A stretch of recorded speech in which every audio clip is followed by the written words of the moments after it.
Ooh, I like our chances. Friends, I like our chances.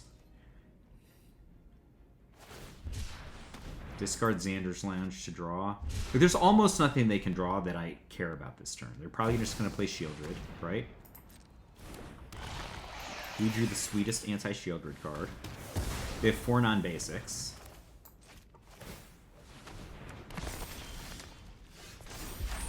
We're going to flip over this insane card. We're going to attack them. Invoke. I'm going to hold this Takenuma and use one of the treasures. I mean, we're rich on treasures. It's okay.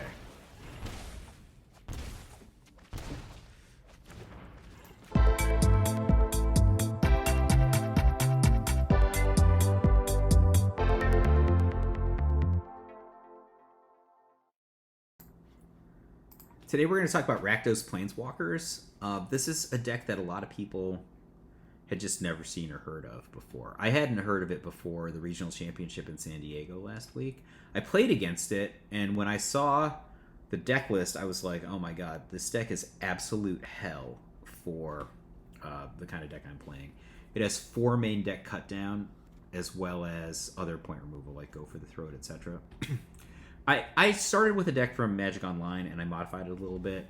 It had multiple Duress. I cut down to 1 Duress, although Duress is pretty good and standard as a main deck card. And I played 4 Lilianas.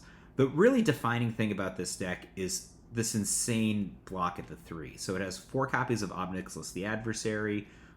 This version, the one that I'm playing, has 4 copies of Liliana. Some people only play 3. Then 4 copies of Fable, the Mire Breaker. So in order to enable this, you have like a critical mass of 2 mana creatures. 4 Bloodtithe Harvester, and then multiple Tenacious Underdog, Razorlash Transmogrant. You see Razorlash Transmogrant in a lot of black deck sideboards, right? Could be Grixis, could be Rakdos. Esper plays it in the main deck sometimes, but I've never really been that impressed by this card. It's very good in this deck for 2 reasons. One, if you play it on turn 2 and then sacrifice it to Ob Nixilis, the Adversary, then your casualty Ob Nixilis has lots of additional loyalty to start. But it's such a low opportunity cost creature to sacrifice because depending on your opponent's deck list, like if they're playing Soldiers, if they're playing Esper, if they're playing Grixis, you might be able to buy it back at a discount the very next turn, right? So if you're just casting Razorlash Transmogrant as a 2-drop, it's almost usually the worst 2-drop in any deck that plays it. Most of the decks that play it obviously have Bloodtithe Harvester, so that's like almost a tautology, right? But in this deck, you play it and then you kill it, and you kill it because it doesn't matter that it died because it sucks. But you can bring it back cheaply oftentimes. Secondly, this is a Liliana the Veil deck, and you have 4 Liliana the Veil, and you want to keep Liliana the Veil around a lot in this deck, work your opponent over. I've won tons of games with going -6 on Liliana the Veil in this deck. This deck's very good at protecting its planeswalkers. It has a lot of removal. So this gives you something that you can discard that you don't care that you discarded it, right? The thing about Liliana is that it's so painful to do her +1 because everybody loves their cards, or oh, my cards are so good, even if the thing that you're discarding is a land. I love my land. No one loves the Razorlash Transmogrant, or they don't at least love it enough they won't discard it to Liliana, or they won't sacrifice it to Ob Nixilis. Tenacious Underdog is like a lot of the same type of action as Razorlash Transmogrant in terms of being able to come back from the graveyard. Razorlash Transmogrant is better for being persistent at coming out of the graveyard. Neither of them block out of the graveyard. What else does this deck got? 4 cut downs. This is literally hell for the kinds of decks that I often like to play in the main deck. Yesterday I think we played a mono red beatdown deck that if you were playing against 4 cut down, it would be a tough time.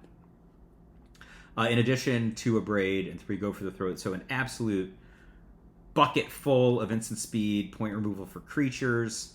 And then, what does this deck do that's different and special? First of all, it's got Fable the Mire Breaker at the 3. If you have an unopposed attack, that often means Invoke Despair at 4. Lots of decks can do this. Rakdos can do this. Grixis can do this. When I say Rakdos, I mean like regular Rakdos or Rakdos Reanimator sometimes. this deck obviously just shares that DNA with other, let's call them Haunted Ridge adjacent decks in Standard. The real like special thing about this deck is, you know, these 8 Planeswalkers or 7 Planeswalkers in some builds.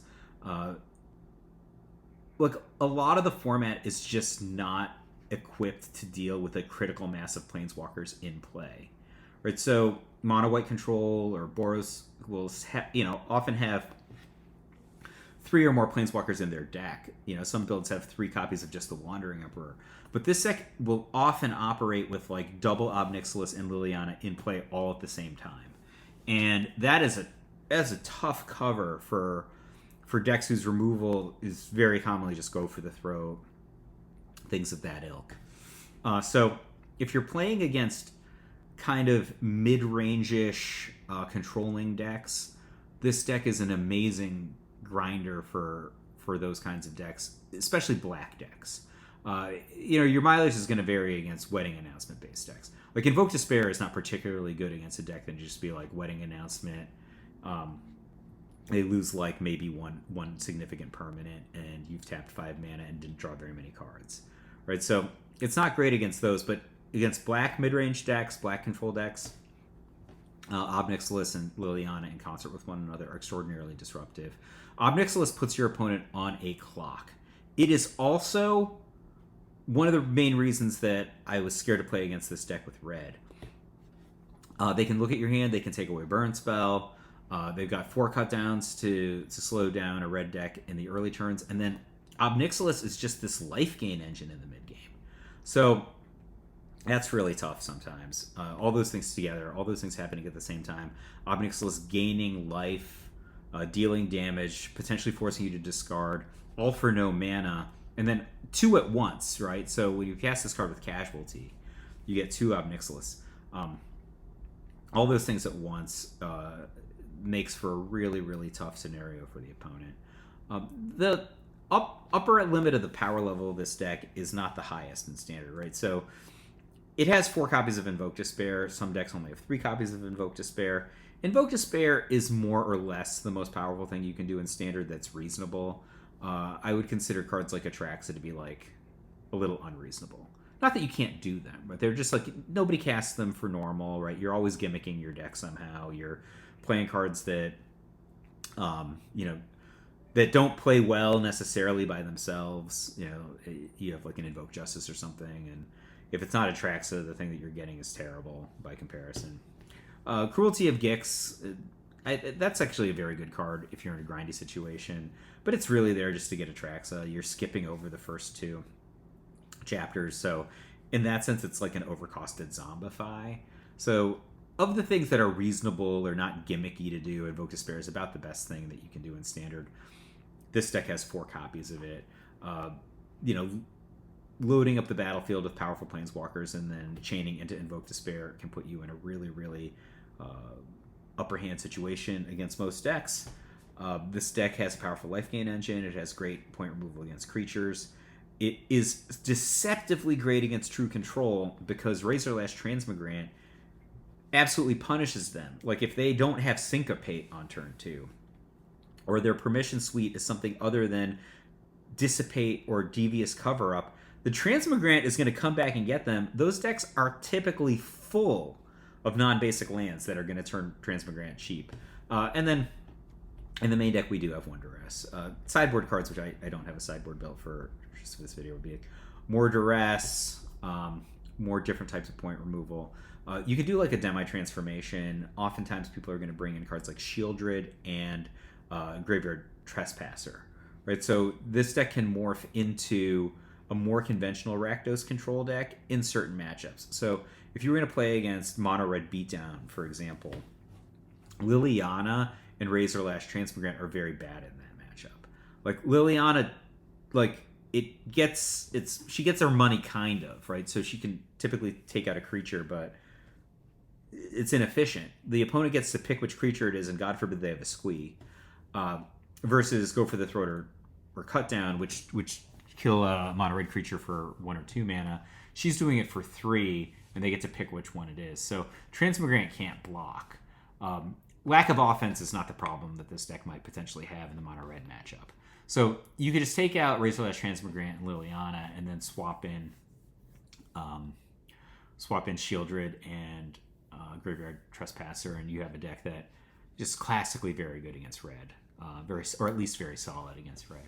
And then depending on how they sideboard, if their deck tries to get slower, you want to keep in cards like Invoke Despair, because if they're bringing in things like Koth and Chandra, Fable and Mirror Breaker, slowing their own deck down in anticipation of you having faster creature removal or life gain cards, something like a Knockout Blow or whatever the name of the black one is. Keeping this in to deal with their sideboard cards is actually very good.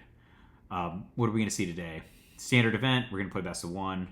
Hopefully we will see some exciting stuff like turn 2 creature into turn 3 Ob Nixilis, turn 3 Fable the Mirror Breaker into turn 4 Invoke Despair, and then maybe we'll see some of the unique things about this deck, like Razorlash Transmogrant coming back at a discount, or fueling an Ob Nixilis and then coming back at a discount. All those things on the table. Love to see it. See you in a sec. All right. Standard event with Rakdos Planeswalkers. What do we want to see? We want to see some sweet second turn creatures followed by fast Ob Nixilis action. We want to dominate the opponent with 3 or even more Planeswalkers in play. We want to cascade third turn Fable into fourth turn Invoke Despair. And we want to see no soldiers decks. This deck has a lot of cards that are bad against soldiers. Haunted Ridge first. It can come into play untapped on turn 3, but we might draw something that mixes that up. Black-red versus basic swamp. I'm guessing mono-black. They did not cut down our Tenacious Underdog on turn 1. Novus Occultist. We'll send an attack into that. That card does not seem very good to me. I will play Razorlash Transmogrant. I'm glad I played the Underdog instead of the Transmogrant first, because the Occultist would have killed the Transmogrant. Liliana's for days. So this is just like a cycling card to the opponent. And you think you can win? I guess it's a cycling card where they take a ball lightning to the jaw, so probably a little better than that. I've always hated crowds. Ataku. Occultist for days versus Liliana's for days.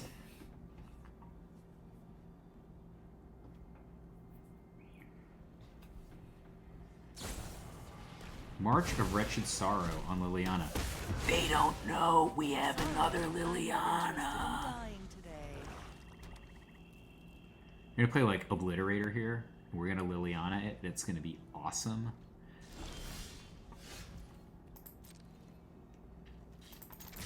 I'm not gonna play my Liliana because I don't want to make us discard, for one thing. And it would feel weird to not use Liliana's ability at all. But I also want to encourage them to play something that we can Liliana. Of course, we could just draw a 5th land, and that would be good too.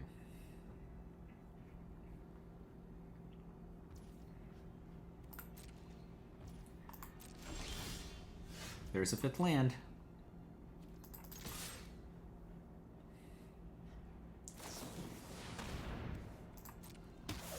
I don't know what kind of pauper deck we're playing against, but I mean, I'll honestly take it.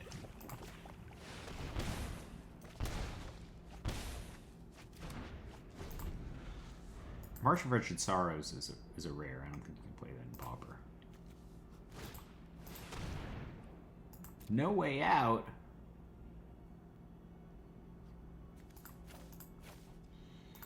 But Liliana's actually pretty bad against No Way Out. They make a zombie.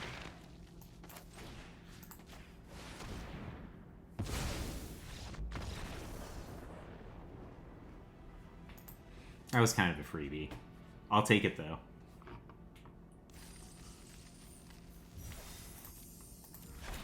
I've lost to some sketchy stuff in events. I lost to a Cathar's Call recently.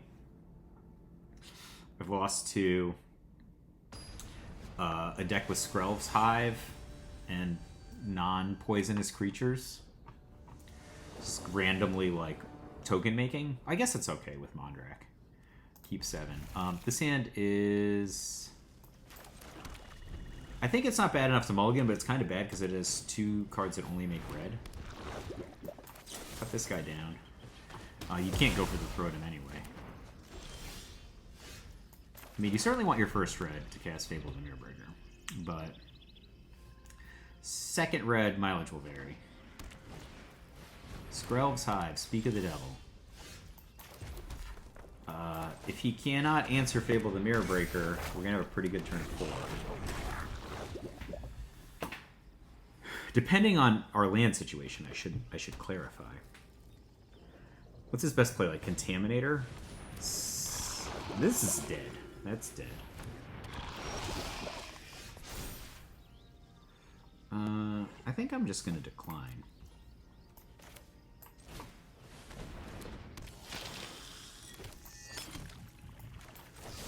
Kill this. No thank you. Attack.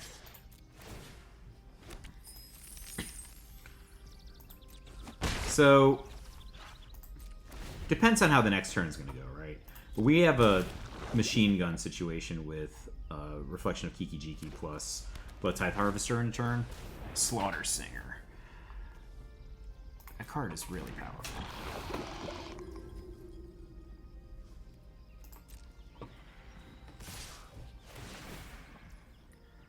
I guess we're taking 4.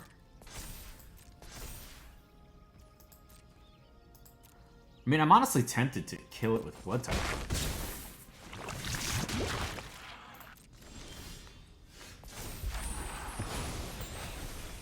Very tempted. Huh. 3... We can get 5 poison. 5, 1, 2, 3, 4...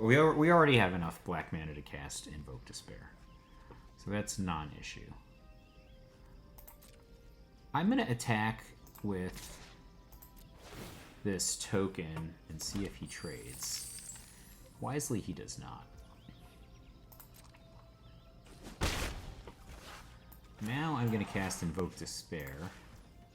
I'm going to go 1, 2, 3, 4, 5. Maybe we'll draw a cut down. So he's going to sacrifice one of these stupid mites, or he might sacrifice Crawling Forest. But we might draw a cut down. We did not draw a cut down. I'm less concerned about the poison than the damage right now, I think.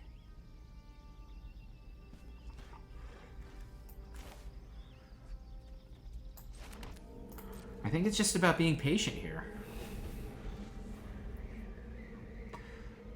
Slaughter Singer could attack itself.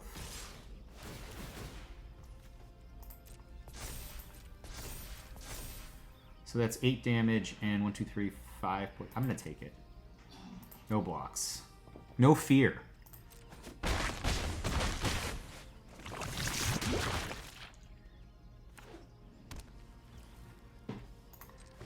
Dump Razorlash Transmogrant. Draw something interesting, hopefully. That is an interesting card. Qualifies as interesting.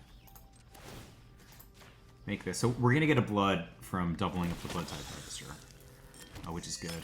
We're going to need that blood. You have a trick? I also have a trick.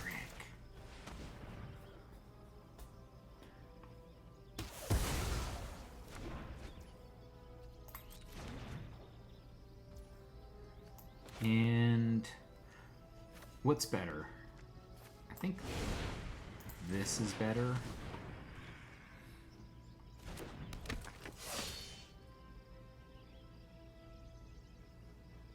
I think leave up 3 blockers for this turn. Next turn we can do something else. But for this turn, like, they don't have any haste, right? Seed Core. +2/+1. Activate only if the opponent has 3 or more poison counters.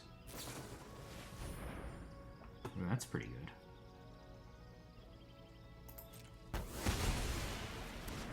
So we have 3 or more poison counters, but they're going to lose their whole squad.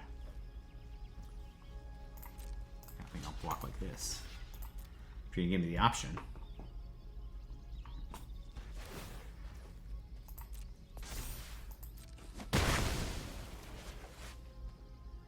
Block with the rebuyable one.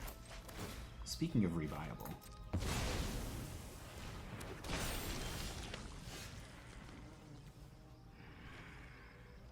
Let's see. We gotta get them dead.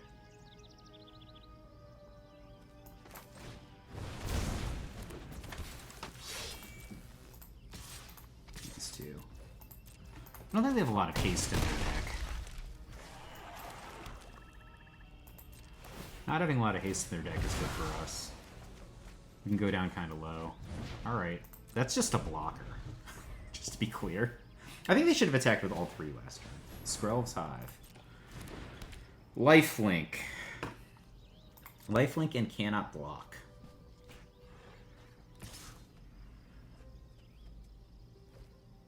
So that'll put them up to 9, and we can have 1, 2, 3... 1, 2, 3, 4, 5, 6. That'll put them up to 9. Oh, they can use Seed Core to gain additional life. I'm going to block then. So that'll put them up to 11.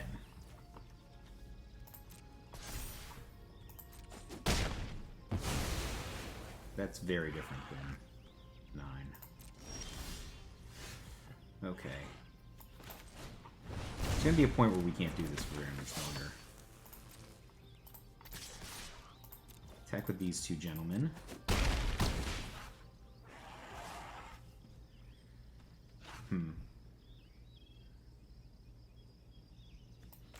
Harvester in case they have something interesting.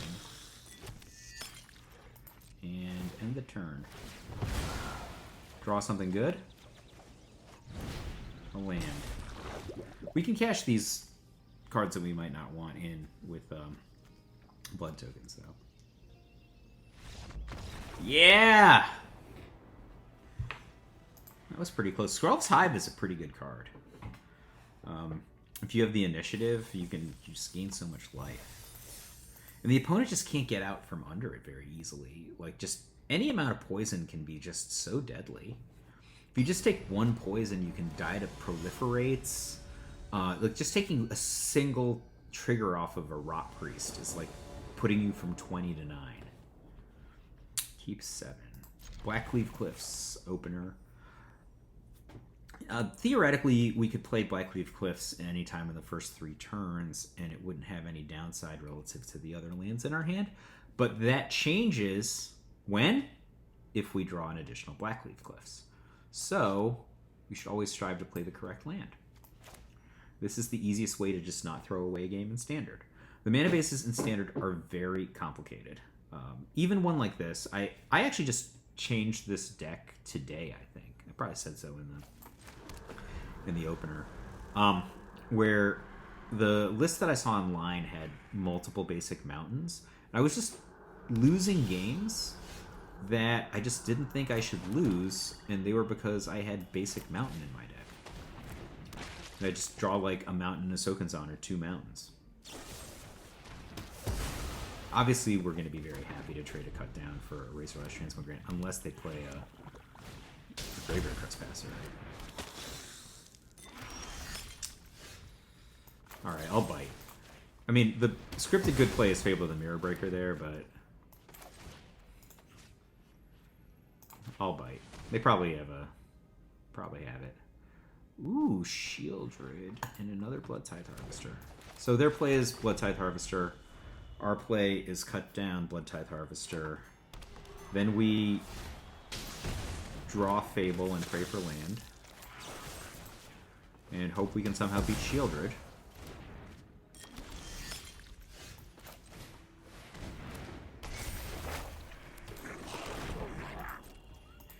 This is going to be rough. Shieldred is the best. Just the stone best card. They do not have an untapped land. Reprieve. Reprieve. Oh boy. Discard one.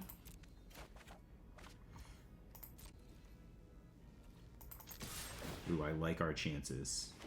Friends, I like our chances. Discard Xander's Lounge to draw. But there's almost nothing they can draw that I care about this turn. They're probably just going to play Shieldred, right? We drew the sweetest anti-Shieldred card. They have 4 non-basics.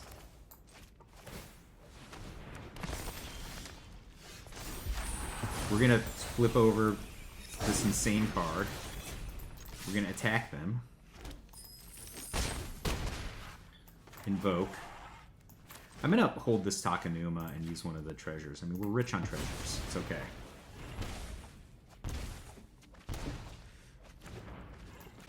Thank God I did, because we drew 2 stupid lands. Good game.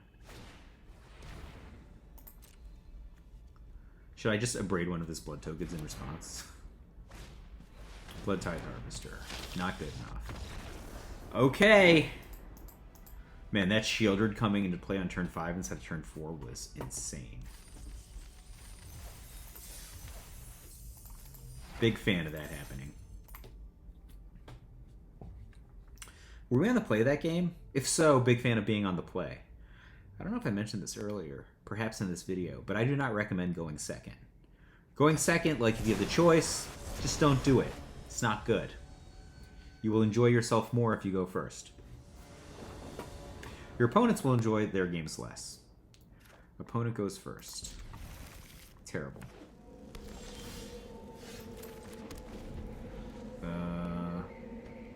I like Harvester into Fable.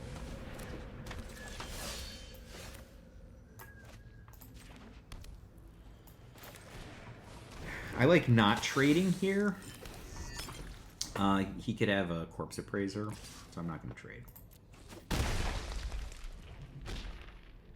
He could also have his own Fable. Because his own Fable, we might do like Duress go for the throat. Ooh, Lily is great here. Let's check out what they've got. Corpse Appraiser. We were correct in our assessment of Corpse Appraiser, and it is poopy that we missed. That's going to fix their hand.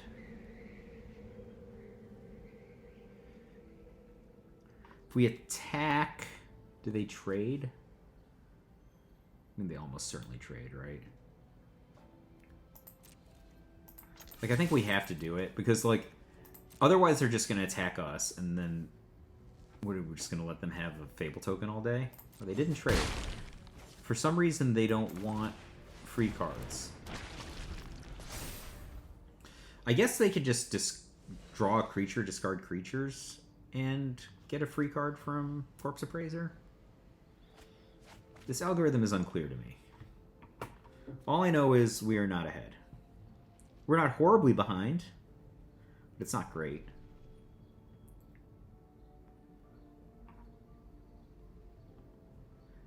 Like, cut down Transmogrant Corpse Appraiser is pretty fantastic for them if they have it. Right, at least it doesn't happen this turn. And we just missed on a Duress, which was crap. Oh, they have it because of the treasure. Okay.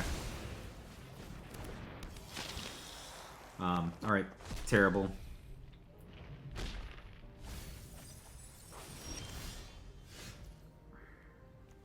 Like, this isn't even good. Is it? We can't defend Ob Nix. I guess we do this. And then do this. Like, this is a very mild amount of card advantage. Just not great. Haven't you ever heard of personal space? They're gonna attack. Liliana down. We're going to be forced to go for the throat Reflection of Kiki-Jiki to prevent them from getting a kind of repeating card advantage source. But the fact that they're up 5 lands to our 3 is horrible. Ugh, we're probably dead.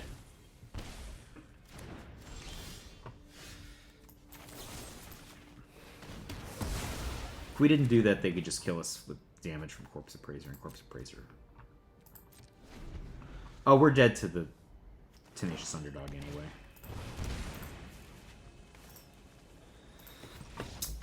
Couldn't win them all.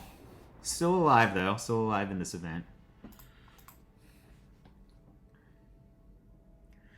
What went wrong in that game? I think 2 main things.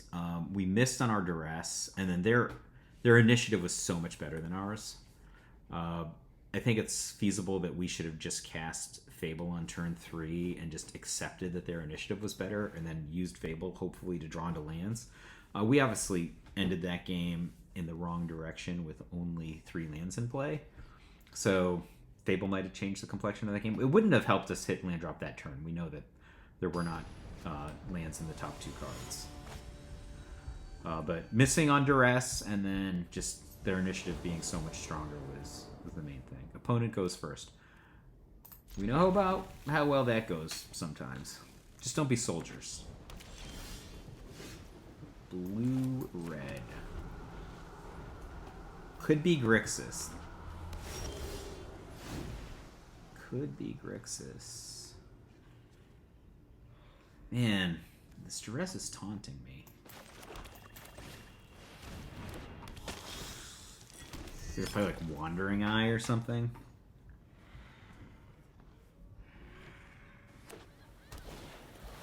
Fable of the Mirror Breaker.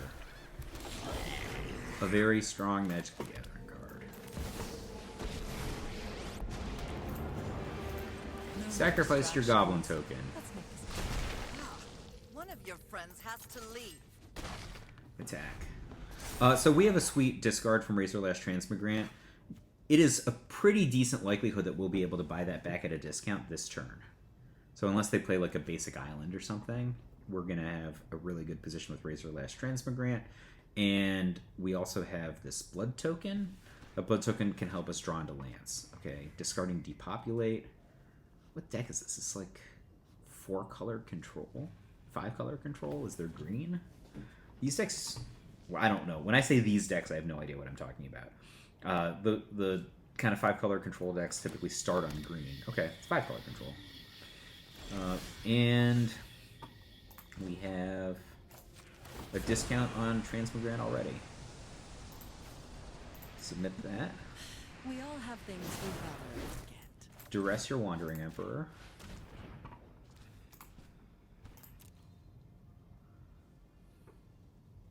Duress your Wandering Emperor.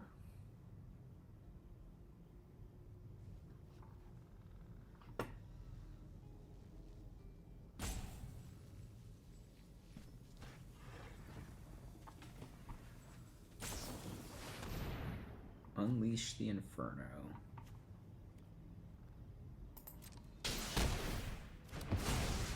Are they going to mess up our Blood token?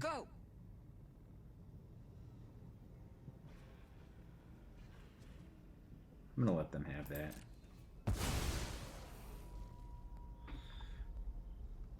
Strangle, Bankbuster, and burn down the house. It will take burn down the house because Strangle is kind of terrible against our position. Bankbuster will take their whole turn. I'm okay with that.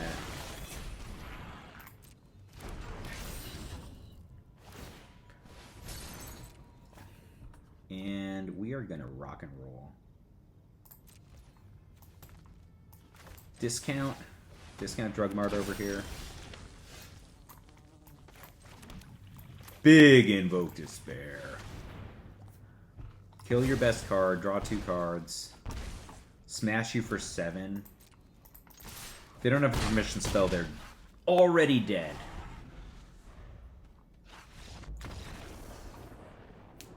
We'll never know. I did have fun. We got a discount on my Razorlash Transmogrant. How often does that happen? 4 and 1. 1 more for the even money. 3 more for the plan point.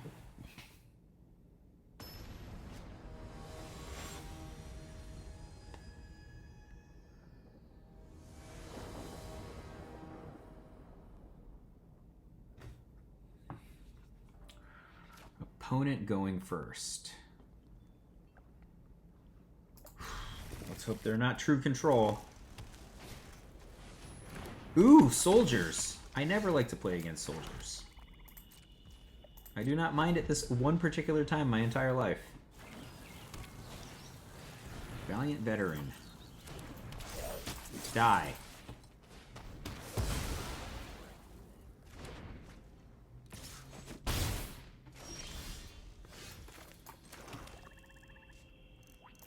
To play Underdog, I will gladly trade with Recruitment Officer, I think, in this situation, if they want to give me the trade.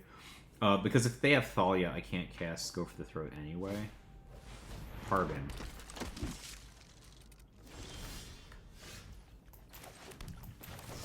A die.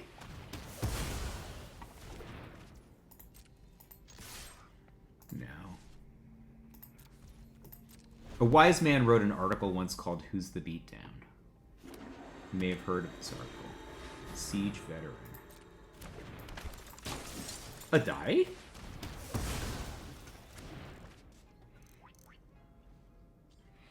You should offer the trade here, and I'm not going to take it. I would have taken it 2 turns ago, by the way.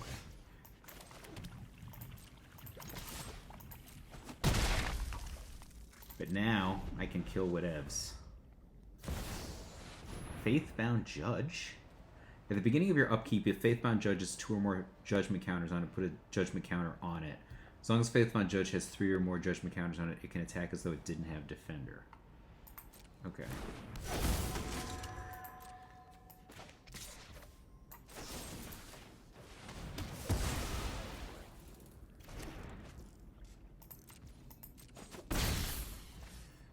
My turn.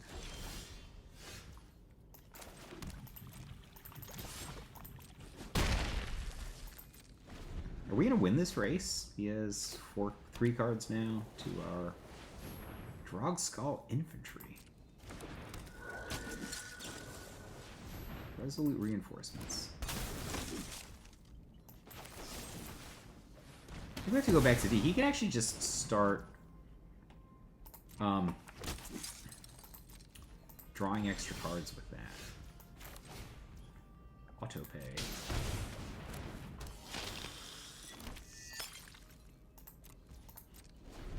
This enchanted creature. Enchanted creature gets +2/+2. Siege Veteran. Die. I will trade here if they give me the option. They did not give me the option.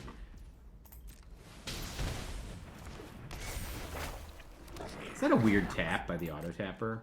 I mean, I know it doesn't matter that much, but it's just weird, right? Like. Thing has judgment counters. Will this thing have 0 judgment counters before we go off with Fable the Mirror Breaker? I will submit 0. We'll auto-pay this. I will not attack. I hope it asks me if I had a good time in a match, because I'm going to have to say yes, I think, in this one. I can rebuy this at this point. Drogskull Infantry.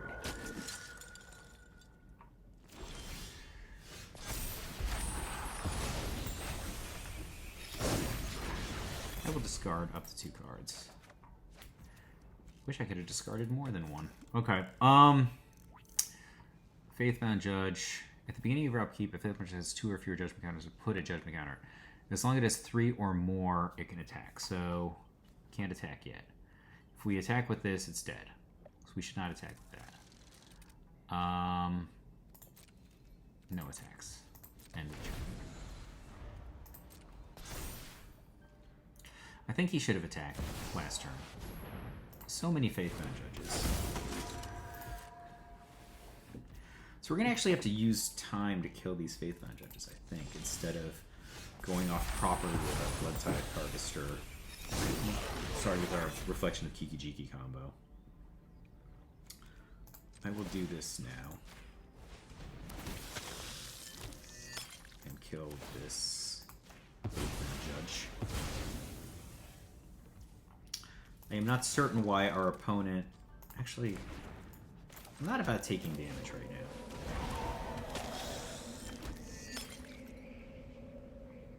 I'm not sure why our opponent is... Like, has not, like, bought back Valiant Veteran yet. Because these guys could be big.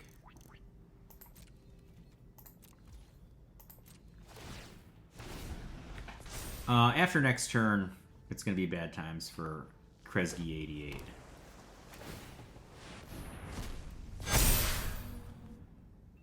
Six, seven, just didn't attack.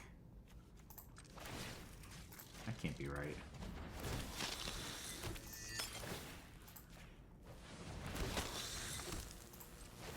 Faithbound Judge. I'll kill one. These guys have Disturb 4. I don't want to kill that yet. Do I?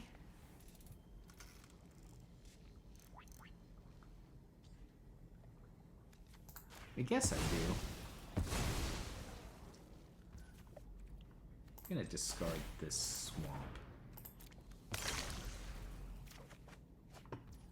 I'm glad I did. Something suspicious. We could kill all of their creatures in attack, Must be made. but I don't think that that's the best play. I think killing all but one of their creatures is okay, though.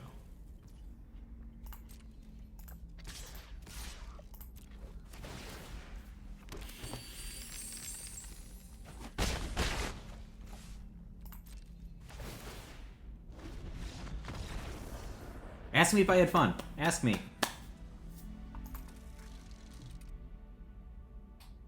I did have fun.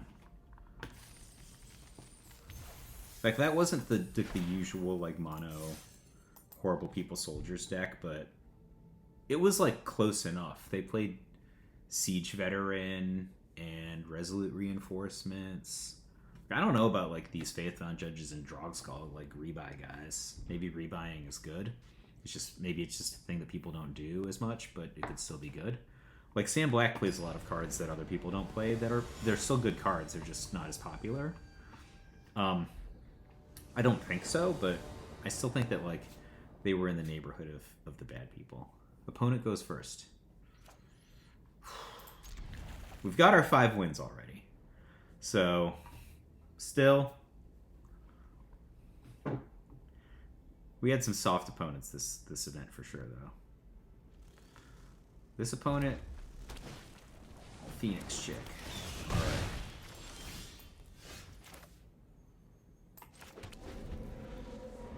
I've had some good epic battles with Mono Red with this strategy before. Feldman. So the question is, what is... The worst thing is if they play Squee. If they play Squee, then we can just catch the token with Bloodtithe Harvester and then take 5. And we'll use our next turn killing Squee and Feldman.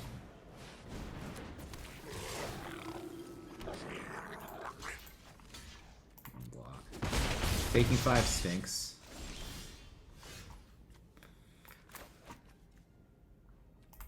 Is that better? So we kill Squee.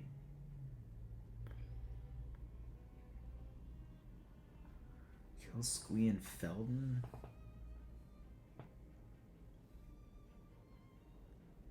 I mean, we can play Fable. Kill Squee here. Anticipate taking 3 from Feldon. They could have another Squee. They could animate this Mishra's Foundry. They could have Raiju. These are not great. Should put it on Feldon for No blocks. This is kind of ugly. Underdog and Sulfurous Spring. Okay. Can we stay alive? So if we attack, we have up to 5 mana. That can give us 2 blockers also. To be clear, this isn't good. This is like officially not good. But we're trying to figure out how to play where we don't lose this turn.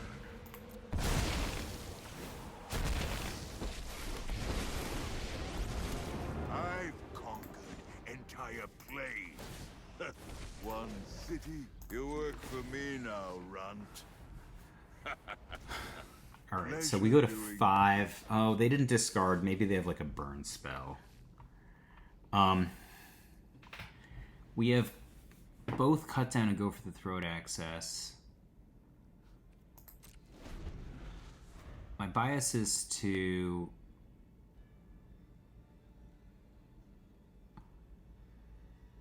He's probably going to put the counter on Phoenix Chick.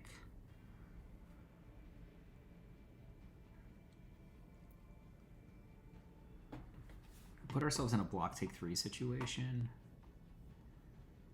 If he animates Mishra's Foundry... Oh man, if I had 1 more mana...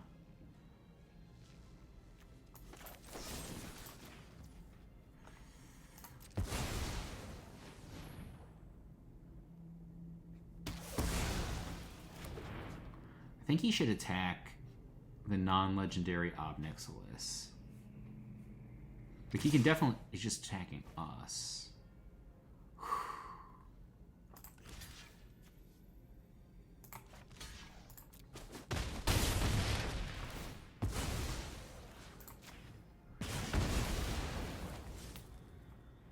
Maybe we should have killed Phoenix Chick.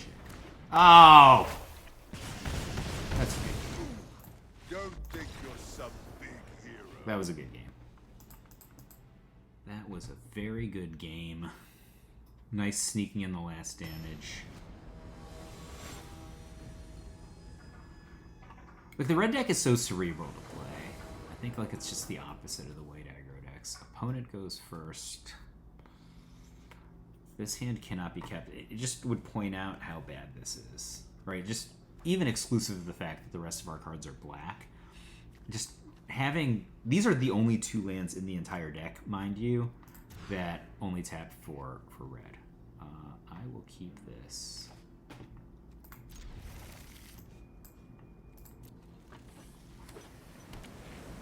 Brushland. Skrelv.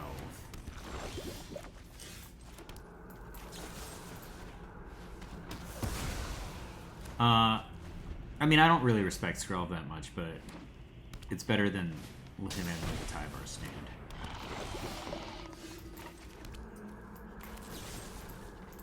I do respect Slaughter Singer, I gotta tell you. So he has 1 basic, 1 non-basic. Bloated Contaminator. Horrible. We're gonna take 2 poison this turn and get our butt kicked. Depending, though, we might be able to kill the Contaminator. Assuming nothing happens to this blood token.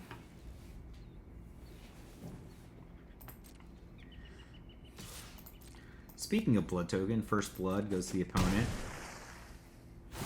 We go down to 16 and receive 2 poisons. Which are horrifying, obviously.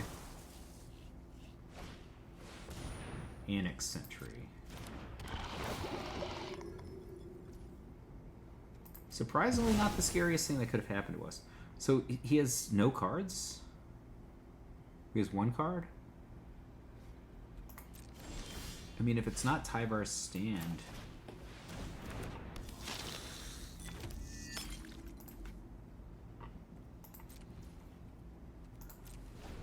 So, if he attacks with both, we'll just bump here, then hope to contain the Bloated Contaminator next turn.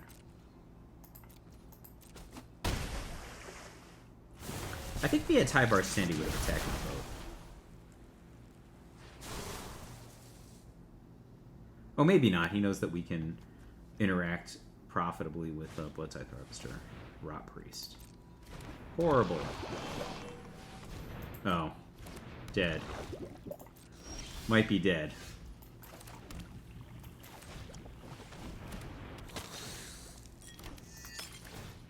We need to start killing these guys.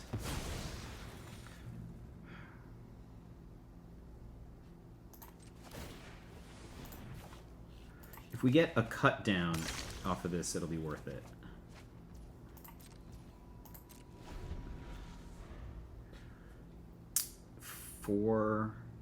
Should attack with these. Oh my god. Should attack with 3 now.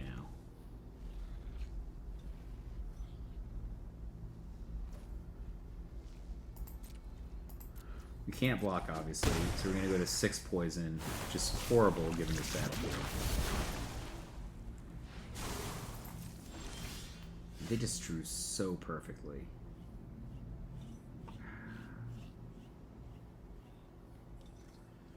What are our options? We kind of have to go to 8 poison. I don't think we have a choice.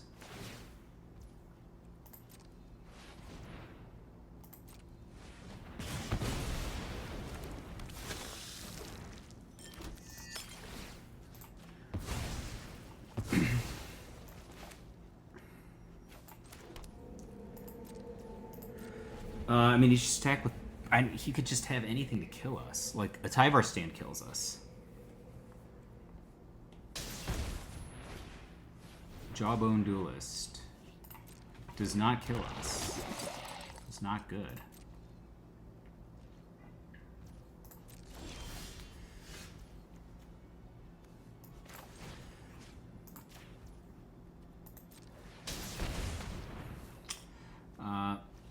Probably sacrifice Venerated Rot Priest. Because Jawbone Duelist interacts pretty well with the Seed Core.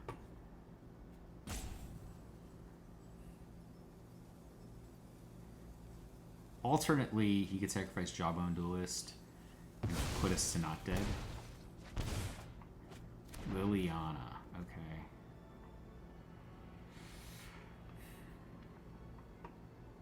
This is so close.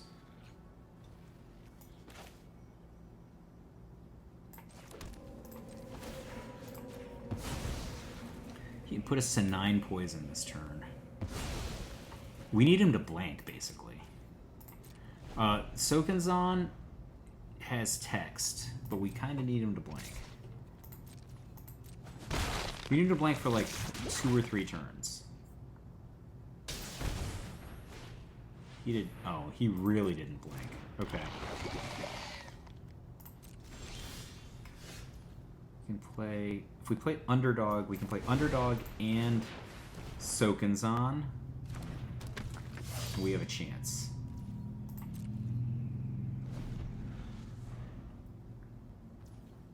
He's gonna attack with both. We're at 9. Okay. This guy.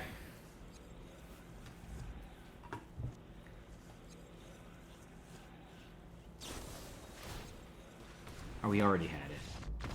Oh well. Drew's so perfect in the early game. 2 Contaminators, 2 Rot Priests. I think if it was 1 Contaminator or 1 Rot Priest, I think we would have gotten it. But 2 and 2 was really tough. Well, 5 wins. Can't complain too much. What do we get? 400 gems. Paid back our entrance fee. And some packs. I think I had some unopened packs I did. Alright, what are we getting? Phyrexia, all will be one. Ooh, Kaya! That's a good card. I don't know if I had that card. That's a good one. I always lose to that when my opponent plays it. Urbrass Forge, people play this. I don't know if it's good, but people play it. And Encroaching Mycosynth. I think I said this in a previous video. I play Standard like 5 times a week at least, and there's just cards I have no idea what they do. 3 and a U, non-land permanents you control are artifacts in addition to their other types. This same is true for permanent spells you control and non-land permanent cards you own that aren't on the battlefield. So it's like Celestial Dawn for artifact? I don't know when I would ever want to cast that. Maybe somebody will. I hope you liked this video. If you did, please tell all your friends and like it and share and subscribe. And I really do mean that. I would like you to do those things. I would consider it a personal favor. Lots of people come up to me and say, oh, I really like your work. Then like, share, and subscribe, and I will know that that is true, at least on the internet of the YouTubes. Lastly, Cool Stuff Inc. Help those guys out. They help me out. Promo code Flores, 5% off anything in the store. Cool things in the store, nerdy things in the store, either way. Have a great day.